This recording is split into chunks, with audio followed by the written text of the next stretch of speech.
तर इकडे विनायक मेटे यांचा मंत्रिमंडळामध्ये समावेश न केल्यानं शिवसंग्रामचे कार्यकर्ते चांगलेच संतप्त झाले। त्यामुळे पुण्यामध्ये भाजप सरकारविरोधात आक्रमक कार्यकर्त्यांनी आंदोलन केलं।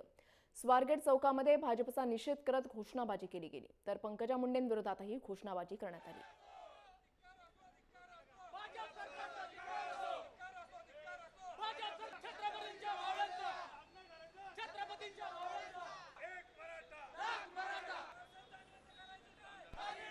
भारतीय जनता पार्टी आणि शिवसेना दोन्ही युतींनी चारही घटक पक्षांना मंत्रिपदाची लेखी आश्वासनं दिली असताना सुद्धा सर्व घटक पक्षांना न्याय दिला, परंतु आमच्या शिवसंग्रामचे मान्य विनायकराव मेटे यांना मंत्रिपद न घेतल्यामुळे आम्ही आज त्याचा जाहीर निषेध, जाहीर धिक्कार करत आहोत।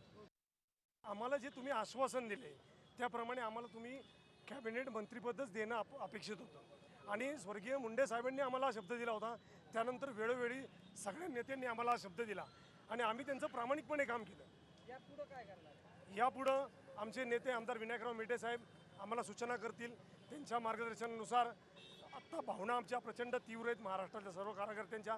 हा अपमान आम्ही मराठा समाजाचा अपमान असं समजतो, कारण इतर समाजाच्या प्रतिनिधींना तुम्ही न्याय दिला, पण मराठा समाजाचे प्रतिनिधी विनायक मेटेंना तुम्ही न्याय देऊ शकले नाही। हा मराठा समाजाचा अपमान आहे असं आम्हाला वाटतं।